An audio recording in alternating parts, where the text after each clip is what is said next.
Video like जरूर कर लीजिए और ऐसे वीडियो लगातार फ्री में पाने के लिए चैनल को तुरंत सब्सक्राइब कर लीजिए और बेल आइकन को जरूर टैप कर लीजिए ताकि आगे भी सारे वीडियो आपको मिलते रहे। यूट्यूब में फॉलो करते हैं तो प्लीज ये वाला फ्री टेलीग्राम चैनल जरूर ज्वाइन कर लीजिएगा। सारे नोटिफिकेशन सारे अपडेट यहीं पे आते हैं, ध्यान रखिए। यूपीपीएससी अपर प्रीलिम्स की अगर आप तैयारी कर रहे हैं 2025 वर्ष के लिए 130 दिवस करीब बच रहे हैं, 130 से कुछ ज़्यादा दिवस बच रहे हैं। अब 12 अक्टूबर 2025 को आपका पेपर प्रस्तावित है।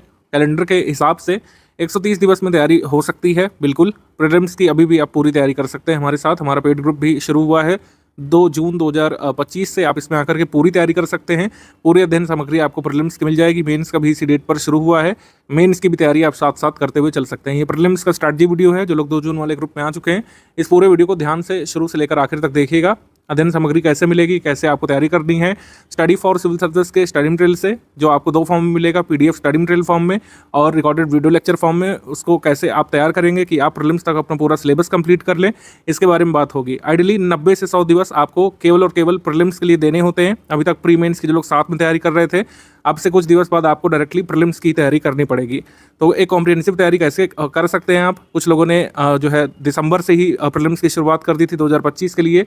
2024 प्रीलिम्स ओवर होने के बाद कुछ लोगों ने रिजल्ट के बाद तैयारी की थी और कुछ लोगों ने अभी भी तैयारी शुरू नहीं की है। कोई बात नहीं, अगर आपने अभी भी तैयारी शुरू नहीं की है, 2 जून से आने वाले पेड ग्रुप को ज्वाइन करके आप पूरा अगर स्टडी फॉर सिविल सर्विसेज को फॉलो करते हुए तैयारी करेंगे, रिलीजियसली कंटिन्यूसली, अगर 6 से 8 घंटे देते हुए तैयारी आप लोग अभी शुरू कर देंगे, अभी प्रीलिम्स निकाला जा सकता है। जैसा पेपर 2024 में आया था वैसा पेपर आ जाए, फैक्चुअल पेपर आ जाए, डिफिकल्ट लेवल का पेपर आ जाए, आप हमारे स्टडी मटेरियल से तैयारी करके कट ऑफ निकालने भर का अभी भी तैयार कर सकते हैं। पूरा स्ट्रैटेजी वीडियो ध्यान से देखिएगा शुरू से आखिर तक। 2024 में स्टडी फॉर सिविल सर्विसेज के छात्रों का सिलेक्शन अकारण ही नहीं हुआ। हमने सभी तरीके के सिनेरियो के लिए अपने टेस्ट सीरीज के माध्यम से, हमारी अध्ययन सामग्री के माध्यम से स्टूडेंट्स को हमने तैयार किया था कि आप डिफिकल्ट क्वेश्चंस के लिए भी तैयार रहें। डिफिकल्ट क्वेश्चंस कैसे आते हैं, कैसे उसको डील करेंगे, कैसे क्वेश्चन एक्चुअली डिफिकल्ट होते हैं, कहाँ से पढ़ा जाता है, क्या कंटेंट उसका होता है, उसका सारा प्रबंध हमने पहले ही कर रखा था अपने पेड बैचेस में। पेड क्विज में आप देख लें, टेस्ट सीरीज में देख लें, हमारे कंटेंट में वो सारे तथ्य डाले गए थे जो कई बार पूछे गए एग्जाम में और जिसकी लोगों को खबर तक नहीं थी। ठीक है, तो कई सारे सिनेरियो के लिए हम लोग तैयार करते हैं स्टूडेंट्स को। कई बार आप आरोप लगा सकते हैं कि कंटेंट वैसा है, ऐसा है, लंबे वीडियोस हैं, ज़्यादा पेजेस हैं, लेकिन हमेशा ही आप अगर ध्यान से पढ़ेंगे स्टडी फॉर सिविल सर्विसेज के कंटेंट को तो हर बार प्रीलिम्स क्लियर करेंगे अपना। आपका प्रीलिम्स रुकेगा नहीं कभी भी। कट ऑफ से ज़्यादा अंक लाएंगे, जो एग्जाम की डिमांड है उसको पूरा करेंगे और मेंस लिखेंगे। ऐसा ही 2024 में हुआ। आपको आश्चर्य हुआ होगा, लेकिन हमने 2019 के बाद से ही तैयारी ऐसी कराना शुरू कर दिया था कि चाहे आप ईजी पेपर के लिए बैठें, मॉडरेट पेपर आ जाए, डिफिकल्ट पेपर आ जाए, आप उसमें तोड़ करके आएंगे, कट ऑफ जो है आप निकाल करके आएंगे। ऐसा ही होता रहा है। और 2024 का पेपर आपके लिए भले ही थोड़ा सा अजीब रहा हो, हमारी टीम के लिए, हमारे स्टूडेंट्स के लिए नहीं था, क्योंकि ऐसी टेस्ट सीरीज तो हम बहुत पहले से बनाते हुए आ रहे हैं। कंसेप्ट अवधारणाओं पर आधारित जो प्रश्न पूछे गए थे, ठीक है, कई सारे कथन और कारण वाले सवाल आपको देखने को मिले थे। इजीली जो क्वेश्चन डबल स्टेटमेंट में आयोग पहले पूछा करता था या फिर 1 लाइनर फॉर्मेट में, उसको भी कथन कारण वाला ही बनाया गया था। तो ऐसे प्रश्न जो है हम स्टूडेंट्स को कराते रहे हैं। पेड क्विज में, टेस्ट सीरीज में हम कथन कारण के लिए ऐसे तैयार कर देते हैं स्टूडेंट्स को कि उनके लिए बहुत नया नहीं रहता है कथन कारण वाला सवाल, या फिर 4 स्टेटमेंट वाला सवाल, या फिर 5 स्टेटमेंट वाला सवाल। ऐसे सवाल सॉल्व करने के आदी हो जाते हैं हमारे स्टूडेंट्स। इसी वजह से उनको कुछ खासी कठिनाई नहीं होती है एग्जाम में। ऐसा आपके साथ भी होगा। इसके लिए मेहनत करनी पड़ती है, इसके लिए हमारी टीम मेहनत करती है। कथन कारण वाले सवाल बनाना इतना आसान नहीं होता है। कंटेंट से हमारी टीम बनाती है। हमारे टेस्ट सीरीज डिपार्टमेंट में जो है इस चीज़ का डिस्कशन होता है कि किस तरीके से न्यू पैटर्न वाले सवाल बनाए जाएँ, किस तरीके से डायनेमिक पैटर्न चल रहा है, किस तरीके से सरल सी अवधारणा को कठिन करके पूछा जा रहा है। ठीक है, क्या चीज़ पूछी जा सकती है, किस लिस्टिंग से सवाल बन सकता है, कैसा सवाल बनाना है, मैचिंग से कितने क्वेश्चन डालना है, मल्टीपल स्टेटमेंट वाले सवाल कितने डालना है, इन सब का बाकायदा डिस्कशन होता है। जबकि अन्य संस्थान क्या कर रहे हैं, वही पुराने PYQ को ऊपर नीचे करके, दाएं बाएं करके ऑप्शन तोड़ मरोड़ करके दे रहे हैं। ठीक है, उससे काम नहीं बनेगा, क्योंकि आयोग इस तरीके से काम नहीं कर रहा है। आपने खुद ही देखा है डबल स्टेटमेंट वाले कितने सारे सवाल थे, कथन कारण वाले कितने सवाल थे, मैचिंग वाले कितने सवाल थे, मेल करने वाले, ठीक है, 1 2 3 4 कोड से मिलाने वाले। तो इसके लिए पढ़ना भी पड़ेगा। स्टूडेंट्स का काम थोड़ा सा बढ़ गया है, लेकिन अगर आप हमारे संस्थान के साथ आए हैं, बस आपको मेहनत करते जाना है। सारा गाइडेंस यानी कि सिर्फ बोल वचन नहीं, स्टडी मटेरियल, ठीक है, पेड क्विज, टेस्ट सीरीज और जो हमारा डिस्कशन ग्रुप का गाइडेंस है, उस सबका लाभ लेते हुए आप अपना कट ऑफ निकाल सकते हैं। अभी आगे जैसे जैसे स्ट्रैटेजी बढ़ते जाएंगे, सब कुछ बताया जाएगा किस तरीके से शुरुआत करनी है। हमारे बैच में एक नियम होता है कि जैसे प्रीलिम्स वाले में आप आए हैं तो थोड़ा सा बेसिक आपको पढ़ना पड़ता है। बेसिक बुक्स वगैरह एक बार आपने कंप्लीट कर ली, सिर्फ एक रीडिंग यहाँ पर रिक्वायर्ड है। ऐसा नहीं कि बेसिक बुक से रटना है या फिर बेसिक बुक का हम कुछ अलग से कराएंगे। बेसिक बुक की एक बार रीडिंग अगर आप करे हुए हैं तो आपको अध्ययन सामग्री सोखने में, इम्बाइब करने में काफ़ी आसानी होती है। रिमेंबर करने में आसानी होती है, इसको आत्मसात करने में आसानी होती है। तो बेसिक बुक की एक बार रीडिंग अगर आप करें हैं तो जो कल से मटेरियल मिलने जा रहा है आपको 3 जून से, इसको अगर आप करते जाएंगे, जो भी मतलब पीपीटी की पीडीएफ नोट्स जो हम दे रहे हैं, पीडीएफ नोट्स जो पीपीटी को कन्वर्ट करके हम दे रहे हैं, जो क्लासेस दे रहे हैं वीडियो क्लासेस, उससे अगर आप करते जाएंगे क्लासेस और पीपीटी नोट्स से, तो पूरा प्रीलिम्स जो है इसी से हो जाएगा, अलग से कुछ भी पढ़ने की जरूरत नहीं पड़ेगी। हाँ, एक बार अगर आपने पढ़ा होगा बेसिक बुक पहले से, तो इस सबको समझने में आसानी हो जाएगी। ठीक है, अभी सब बताएंगे पीडीएफ नोट्स कैसे मिलेंगे, क्लासेस कैसे कैसे मिलेगी, कितना डेली बेसिस पर समय देना होगा, सब कुछ बताया जाएगा। अभी थोड़ा सा फ्लो में आगे बढ़ते चलते हैं। पेड ग्रुप के फीचर्स पहले बताएंगे शुरू में, ठीक है, कैसे कैसे आगे क्या क्या कराया जाएगा, पेड ग्रुप के रूल्स और रेगुलेशंस क्या क्या हैं, और फिर अंतिम हिस्से में किस तरीके से आपको पढ़ना है, कैसे जो है वीडियो लेक्चर देखने हैं, कैसे नोट मेकिंग कर सकते हैं और कैसे रिवीजन करना है। यूपीपीएससी की तैयारी करने के लिए जो लोग पहली बार आए हैं और अपना ग्रेजुएशन कंप्लीट करके आपने फॉर्म वगैरह फिल किया होगा, आप एक अनिवार्य शर्त यहाँ पर समझ लीजिए, यूपीपीएससी में या फिर किसी भी राज्य सेवा परीक्षा, जैसे बिहार में, एमपी में, हरियाणा में, उत्तराखंड में, या फिर किसी ने छत्तीसगढ़ में दिया होगा, स्वाध्ययन यानी सेल्फ स्टडी एक बहुत अनिवार्य शर्त है। स्वाध्ययन के बिना आप आगे नहीं बढ़ सकते हैं। सेल्फ स्टडी बहुत ही महत्वपूर्ण भूमिका निभाती है। इवन आजकल के वनडे एग्जाम्स में भी सेल्फ स्टडी की बहुत महत्वपूर्ण भूमिका है। बेस्ट कंटेंट तो होना ही चाहिए आपके पास, रेलिवेंट स्टडी मटेरियल होना चाहिए, रेलिवेंट प्रैक्टिस रिसोर्स होना चाहिए, गाइडेंस का भी बहुत महत्व है। लेकिन कुछ चीज़ें जो स्टूडेंट को अपने अंदर से जगानी पड़ती है, इसमें कोई बाहरी सपोर्ट आपको नहीं मिल सकता है, ना ही आप प्राप्त कर सकते हैं इसको, ना ही किसी भी बाहरी संस्थान से आप ये सेवाएं प्राप्त कर सकते हैं। तो स्वाध्ययन एक अभ्यास यानी कि प्रैक्टिस, और एक निरंतरता यानी कि कंसिस्टेंसी और डिसिप्लिन। निरंतरता, अभ्यास, डिसिप्लिन और स्वाध्ययन, ये आयाम आपने संभाल लिया तो फिर रेलिवेंट स्टडी मटेरियल देने का और कह सकते हैं बेस्ट प्रैक्टिस रिसोर्सेज देने का, बेस्ट गाइडेंस देने का काम हमारी टीम का है। और इसी वजह से आपने यहाँ पे एनरोलमेंट लिया है। आपने जो फीस सबमिट की है उसके लिए हम पूरा मतलब उसको उसके एवज में हम पूरा प्रयास करेंगे कि आप हमारे इंस्टीट्यूट में आते हैं तो आप निश्चित तौर पर सिलेक्ट हो। आप प्री वाले ग्रुप में आए तो प्री में सिलेक्ट हो, मेंस वाले ग्रुप में आए तो मेंस आपका जरूर निकले। फिर इंटरव्यू का गाइडेंस तो फ्री ऑफ कॉस्ट हमारे पूर्व के स्टूडेंट ही कर देते हैं, ज्ञान सर उसमें इन्वॉल्व होते हैं, वो अलग चीज़ है। लेकिन प्री मेंस में अगर आप हमारे यहाँ पर एनरोल हुए हैं तो हमारी टीम का प्रयास रहता है कि आप सिलेक्ट हो निश्चित तौर पर। लेकिन सिलेक्ट तभी होंगे जब दोनों आयामों पर काम होगा। एक आयाम है best study material, practice resources, यानी कि टेस्ट सीरीज पेड क्विज में बेस्ट क्वेश्चंस देना हमारा काम होगा। अच्छी तरीके से आपको गाइड करना, आपको मोटिवेटेड रखना, हर तरीके से आप मतलब ये प्रयास करना कि आप स्टडी में संलग्न रहे, ये हमारा काम होगा। ठीक है, कोई भी तथ्य छूटे नहीं, कोई भी कॉन्सेप्ट छूटे नहीं, इसके लिए प्रयास करना हमारी टीम का काम है। लेकिन ये जो 3 आयाम है, स्वाध्ययन, अभ्यास और निरंतरता, ये आपको जुटाना पड़ेगा और आपको कंट्रीब्यूट करना पड़ेगा इस आयाम पर, तभी हम और आप एक जो कॉमन गोल है आपके सिलेक्शन का, उसको अचीव कर पाएंगे।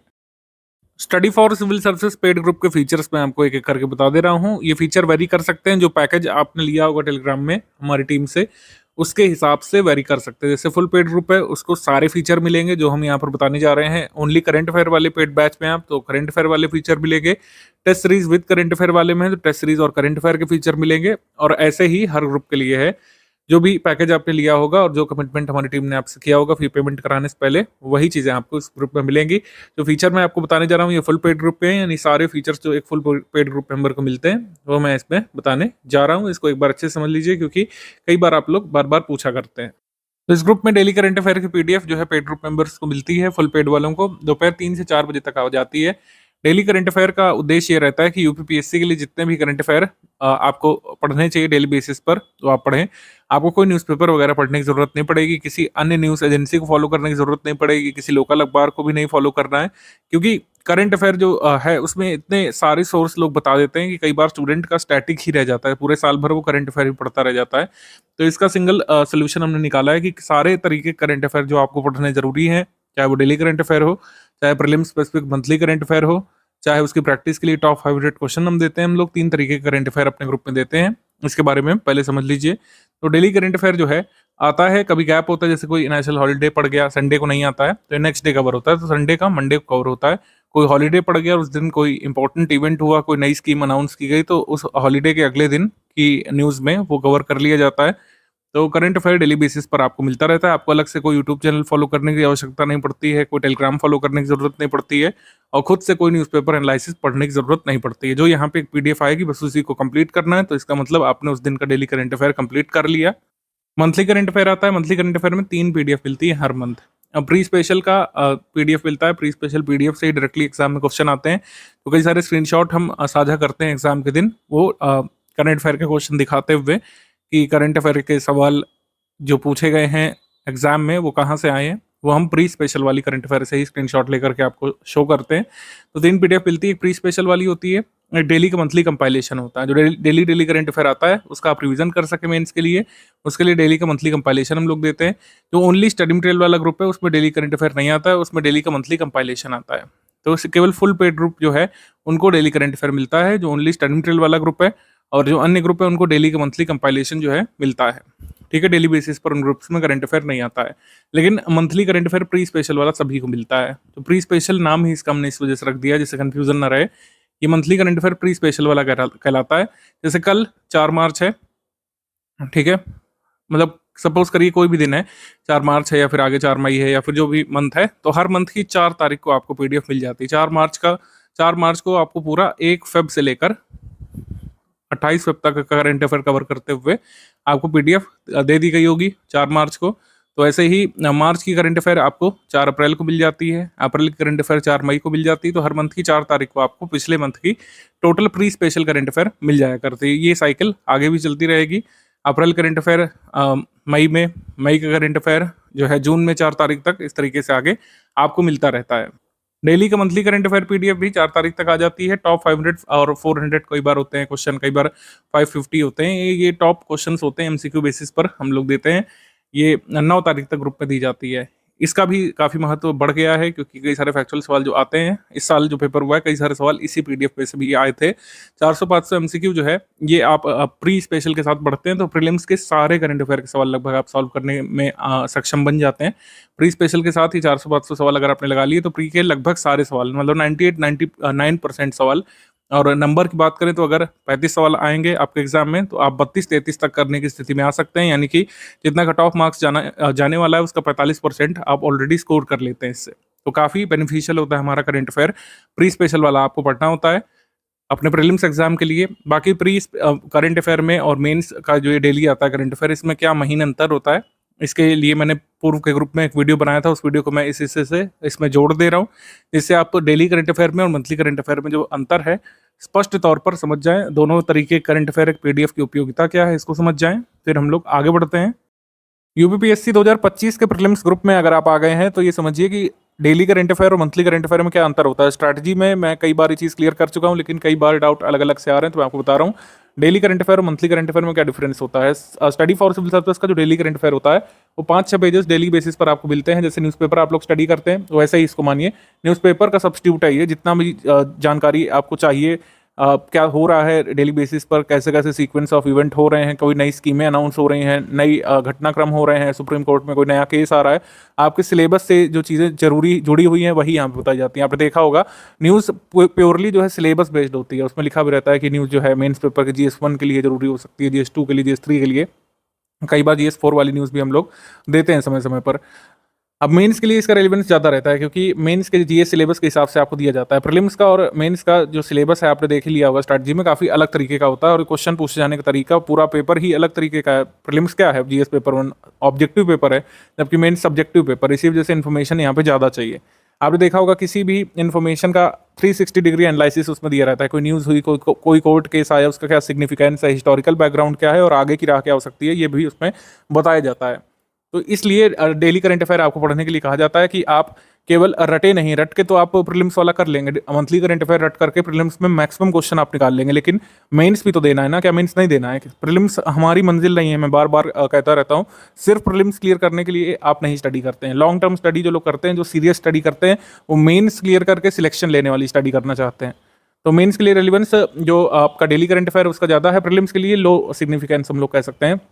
ऐसा नहीं है कि प्रीलिम्स के लिए बिल्कुल काम का नहीं है आपका डेली करंट अफेयर, ये नहीं कहा जा रहा है, लेकिन मेंस को टारगेट करके इसको दिया जाता है, तो ये मेंस में आपकी हेल्प करता है। अगर आप डेली बेसिस पर नहीं पढ़ पा रहे हैं तो आप डेली का जो मंथली कंपाइल करके दिया जाता है उसको एक बार स्टडी कर लीजिए। और सारी इन्फॉर्मेशन डेली करंट अफेयर वाली लर्न करने की नीड नहीं होती है, कई सारी चीज़ें अंडरस्टैंडिंग बेस्ड है, आपको उसको पढ़ करके समझ लेना है, आगे के लिए कनेक्ट करना है सिलेबस से बस। और कैसे कनेक्ट करना है सब स्ट्रैटेजी में मैं बता चुके हैं आपको। फिर एससीएस का जो मंथली करंट अफेयर है ये प्रीलिम्स स्पेसिफिक होता है, इससे मेंस में आपको कोई लाभ नहीं मिलने वाला है, मैं आपको बता चुका हूँ। प्रीलिम्स का करंट अफेयर इंटायरली डिफरेंट होता है मेंस के करंट अफेयर से। इन्फॉर्मेशन टू द पॉइंट रखी जाती है। आपने देखा होगा जो वन लाइनर जो हम लोग देते हैं या सेक्शन वाइज देते हैं, उसमें जितना इन्फॉर्मेशन जरूरी है जिससे क्वेश्चन बन सकता है प्रीलिम्स वाला, बस उसी को दिया जाता है। प्रीलिम्स के लिए इसका सिग्निफिकेंस बहुत ज़्यादा है। जब प्रीलिम्स नज़दीक होता है तो हम डेली करंट अफेयर पढ़ना बंद करा देते हैं अपने स्टूडेंट्स को, वो मंथली वाला ही तैयार करते हैं और यूपी वाला जो मंथ में एक बार दिया जाता है उसको तैयार करते हैं। इन्फॉर्मेशन डेंस ये भी होता है जहाँ जहाँ पर जरूरी है, जैसे कोई स्कीम आई है तो स्कीम कहाँ से लॉन्च की गई, किस व्यक्ति ने लॉन्च की, किसको टारगेट करेगी, बेनिफिशियरीज कौन होंगे, इसके बेनिफिशियरीज को क्या बेनिफिट मिलने वाले हैं, सब कुछ हम इसमें कवर कराते हैं और लेस नंबर ऑफ पेजेस में इसको रखने की कोशिश करते हैं, क्योंकि एग्जाम के समय इसको आपको बार बार मल्टीपल टाइम्स रिवाइज करना पड़ता है, जबकि डेली करंट अफेयर को मल्टीपल टाइम्स रिवाइज करने की जरूरत नहीं है। आप कोशिश करिए कि डेली बेसिस पर कवर करें और इसका लॉन्ग टर्म बेनिफिट आपको मिलता है। ठीक है, तो ये डिफरेंस होता है स्टडी फॉर सिविल सर्विस के डेली करंट अफेयर में और मंथली करंट अफेयर में। दोनों ही आपको अभी से कवर करना चाहिए 2025 वालों को खासकर। यूपीपीएससी अपर प्रीलिम्स का एग्जाम 12 अक्टूबर 2025 को है, तो उसके लिए कितनी समसामयिकी यानी कि अंतर्राष्ट्रीय महत्व का जितना समसामयिक घटनाक्रम तैयार करना होता है आपको, जिसे करंट अफेयर सिंपल भाषा में कहा जाता है, वो कितना तैयार करना है, किस ड्यूरेशन से लेकर किस ड्यूरेशन तक आपको प्रिपेयर करना है। इसका आंसर बहुत सिंपल स्ट्रेट फॉरवर्ड होता है हमेशा की तरह, 1 ईयर का। जैसे कुछ लोग कहते हैं एग्जाम से 1 ईयर तक का तैयार किया जाता है। कुछ घटनाक्रम आपसे 2 साल 2.25 साल पहले का भी पूछ लेते हैं, लेकिन वह क्वेश्चन 1 या 2 ही होते हैं, इससे ज़्यादा नहीं होते हैं। तो 1 ईयर का आइडियली आपको तैयार करते हैं और इसी से आपको 98-99% प्रश्न अपने मिल जाया करते हैं। ठीक है, तो 1 साल का जो करंट अफेयर तैयार करना है उसके लिए जो सोर्स क्या रखना है, सोर्स आपका जो प्राइमरी सोर्स होना चाहिए करंट अफेयर जो प्रीलिम्स के लिए तैयार करना है वो मंथली करंट अफेयर का होना चाहिए, जैसे हमने डिस्कस किया है। मंथली करंट अफेयर ही तैयार करेंगे आप। टॉप 500 वाला कुछ लोग पूछते हैं कि यार सर टॉप 500 से पूरा तैयार हो सकता है अगर हम मंथली करंट अफेयर स्किप कर दें, तो उत्तर है नो, ऐसा नहीं करना है आपको। जो टॉप 500 वाले क्वेश्चंस हैं वो रिवीजन के लिए हैं। अगर आपने मंथली करंट अफेयर पढ़ रखा है, आपको लग रहा है रिवाइज कैसे किया जाए, वापस वाला पढ़ते हैं मंथली वाला तो बोर लगता है, तो टॉप 500 एमसीक्यू पर आप चाहें तो फोकस कर सकते हैं, लेकिन अल्टीमेट सोर्स जो रखना है वो मंथली करंट अफेयर है। मंथली करंट अफेयर आपका तैयार हो जाना चाहिए अच्छे से, एटलीस्ट 1 रीडिंग तो हो ही जानी चाहिए। 1-2 रीडिंग अगर आप कर चुके होंगे तो लास्ट में जो हम लोग कंपाइलेशन देते हैं, रिवीजन कंपाइलेशन लोग देते हैं, उसका हमारा क्लासिकल नाम है करंट अफेयर पापा पीडीएफ। उसका वीडियो भी आता है यूट्यूब पर free of cost. Revision compilation जो हम लोग देते हैं करंट अफेयर का, जिसके करंट अफेयर पापा पीडीएफ कहा जाता है, उसे तैयार करने में आसानी होगी अगर आपका मंथली करंट अफेयर पढ़ा हुआ होगा तो, क्योंकि ज़्यादातर कंटेंट मैच करेगा।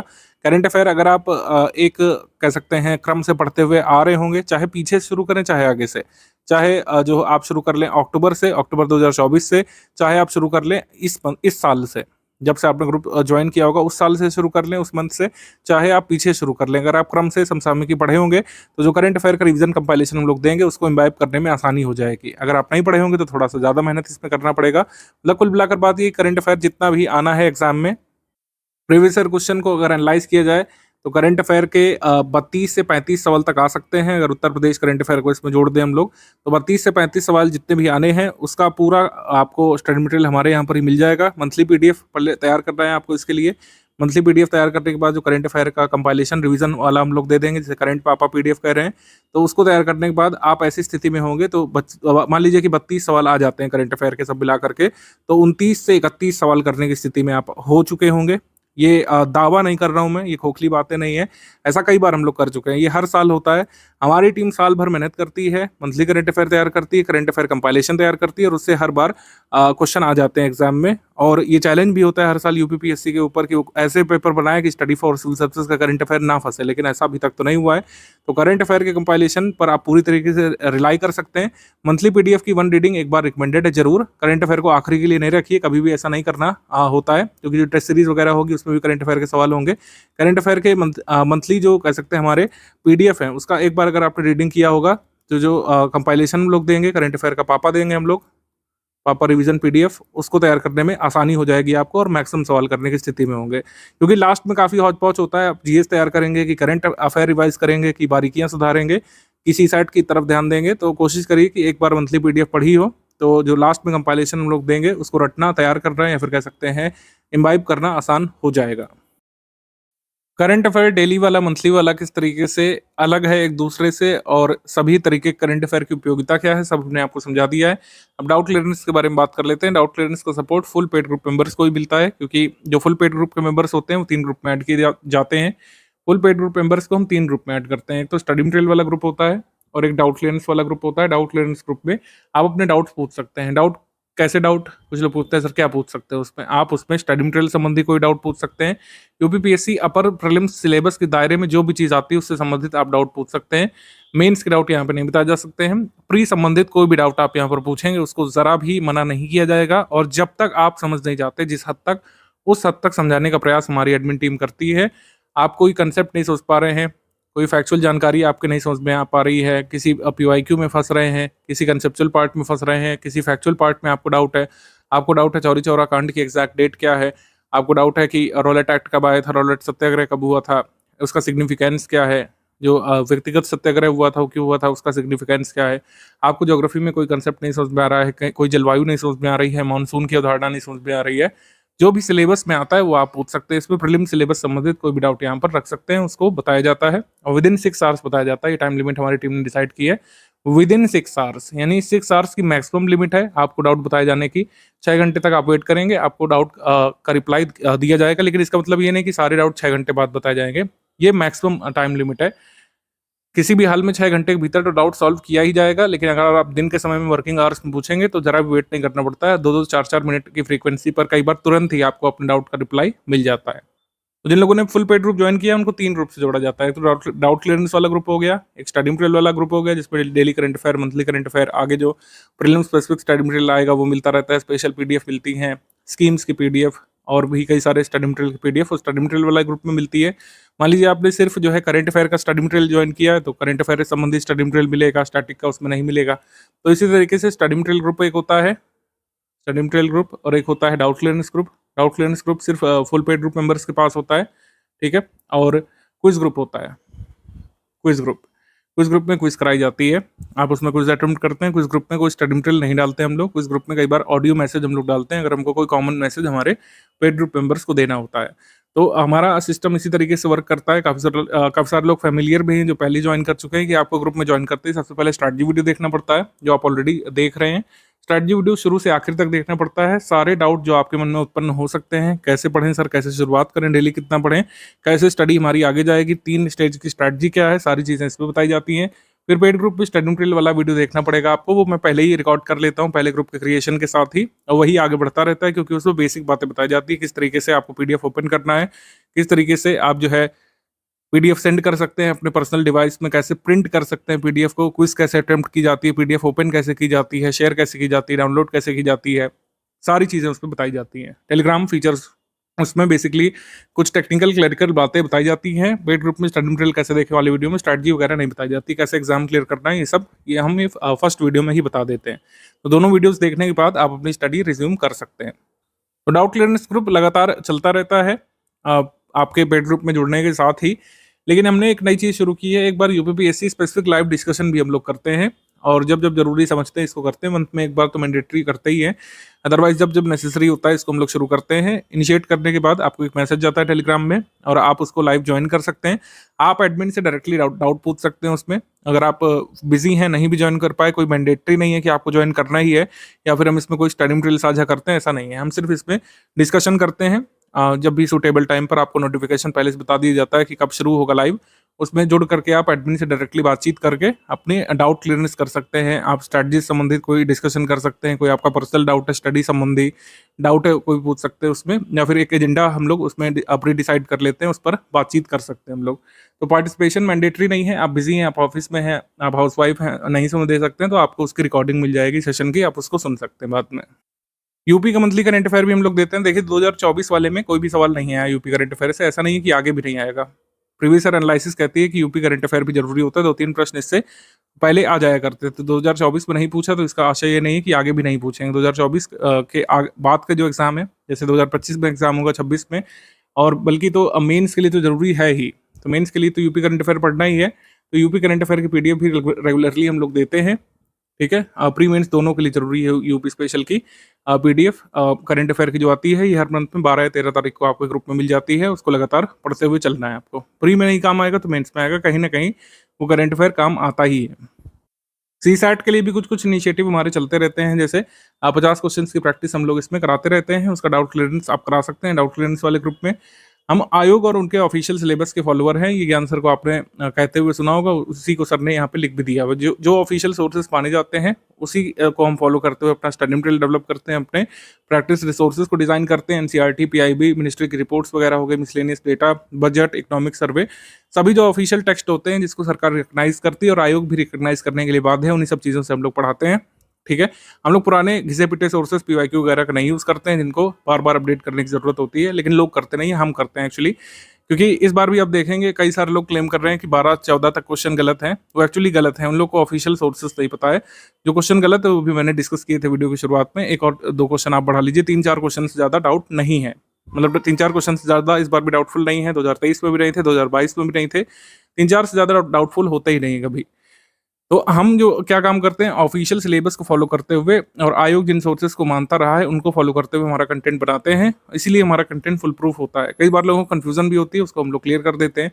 ऐसा नहीं है कि 101% जो है फुल प्रूफ कोई भी मटेरियल हो सकता है, कोई भी प्रिंटेड सामग्री है उसमें एरर की गुंजाइश होती है, टाइपिंग एरर, ठीक है, ग्रामेटिकल एरर की गुंजाइश होती है, सिंटेक्सियल एरर की गुंजाइश होती है, उसको हम लोग प्री से पहले सही कर लेते हैं। तो बार बार इसमें डाउट करने की जरूरत नहीं है। अगर आप ट्रस्ट करके ग्रुप में आए तो आपको ट्रस्ट करना चाहिए। स्टडी फॉर सिविल सर्विस पिछले 8-9 वर्षों से ऑनलाइन प्लेटफॉर्म पर सर्वाधिक सिलेक्शन देने वाला इंस्टीट्यूट रहा है और ये काम जो है एक मेहनत से सिस्टमेटिक तरीके से आगे बढ़ते हुए ईमानदारी से कंसिस्टेंसी के साथ हमारी टीम ने अचीव किया है और आप इस पर ट्रस्ट कर सकते हैं। तो सारी चीज़ें फुल प्रूफ करके दी जाती हैं। अगर कोई थोड़ा बहुत एरर रह भी गया तो उसको हम लोग एग्जाम से काफ़ी दिन पहले आपको सही करा देते हैं।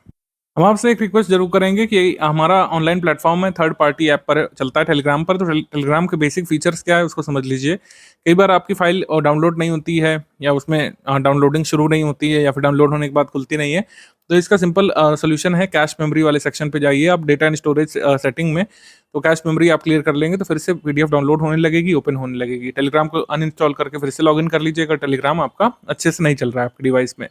टेलीग्राम जो है डेस्कटॉप पर भी चल जाता है, विंडोज में भी चल जाता है, मतलब मैक में भी चल जाता है और iOS में भी कई चल जाता है आसानी से।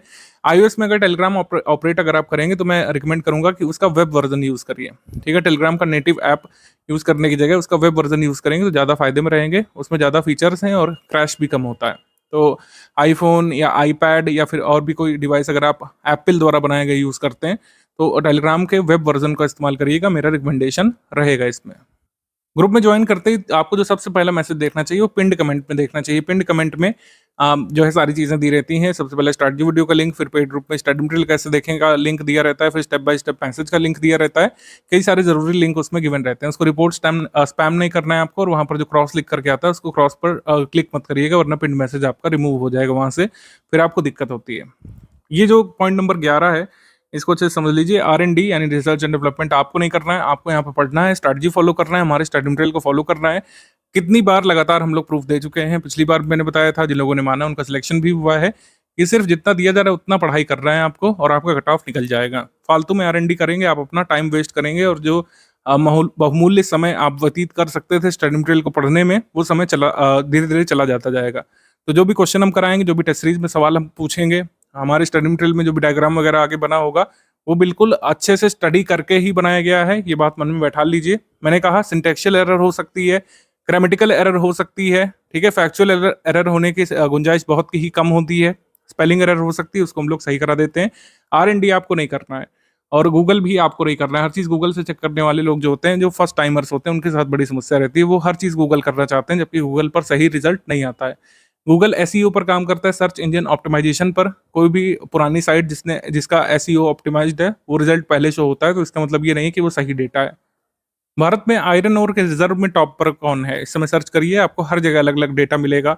भारत में जो है कह सकते हैं सिल्वर का टॉप प्रोड्यूसर स्टेट कौन सा है, इसमें आपको अलग अलग डेटा मिलेगा, ऐसे ही कोल में मिलेगा। तो ये सारी चीज़ें हम आपको मिसलेनियस में देते हैं और वही एग्जाम में सही माना जाता है हमेशा ही, ठीक है। हिस्ट्री के आप फैक्ट ले लीजिए, कई बार आप खोजते रह जाते हैं, वो आपको नहीं मिलता है, लेकिन हमारे स्टडी मटेरियल में वो दिया रहता है वो चीज़। तो कहने का मतलब ये क्या है कि हमने अपने स्टडी मटेरियल को इतना फुल प्रूफ किया है, इतने सारे लोगों की कंटेंट टीम उस पर लगी हुई है, वो हजारों बार उस चीज़ को गूगल करके सही रिजल्ट ढूंढ के लिख चुके हैं। लेकिन अगर आप पहली बार करेंगे तो जाहिर सी बात है आप कंफ्यूज होंगे और हमारी एडमिन टीम को भी कई बार कंफ्यूज करने की कोशिश करेंगे कि सर गूगल तो ये दे रहा है। कई सारे लोगों का ये डाउट होता है कि सर गूगल पर तो ये आ रहा है। तो ऐसा नहीं है कि वो हर बार सही है, गूगल पर सही रिजल्ट कई बार आ जाता है शुरू में, लेकिन हर बार ऐसा हो ये पॉसिबल नहीं है। तो गूगल या तो सर्च करना आप ठीक से सीखें या तो हमारे डेटा को मानते हुए आगे बढ़िए, यही एक रास्ता है।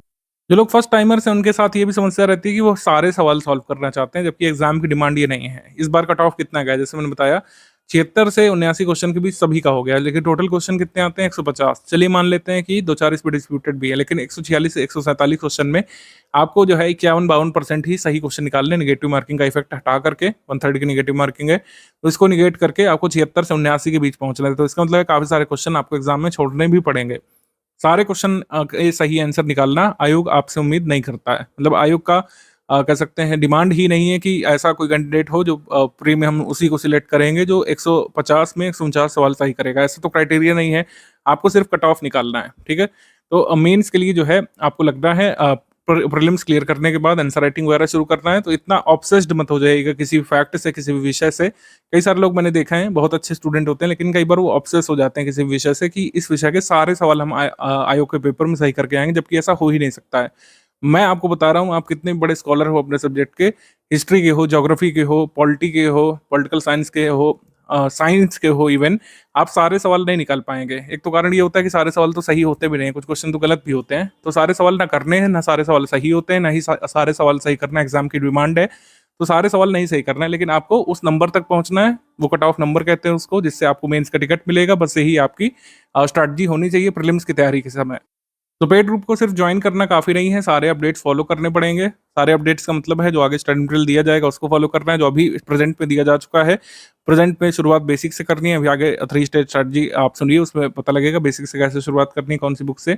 यूपीपीएससी 2025 से पहले कम से कम 6-7 हज़ार क्वेश्चन की प्रैक्टिस यहाँ पे करनी पड़ेगी। कम से कम यहाँ पे लिखा है, ये नंबर जो है 8 से 9 हज़ार भी पहुंच सकता है। आप ट्रोल करने को कर सकते हैं, लेकिन 8-9 हज़ार क्वेश्चन अब लगाना एग्जाम की डिमांड है और ये लगाने पड़ेंगे।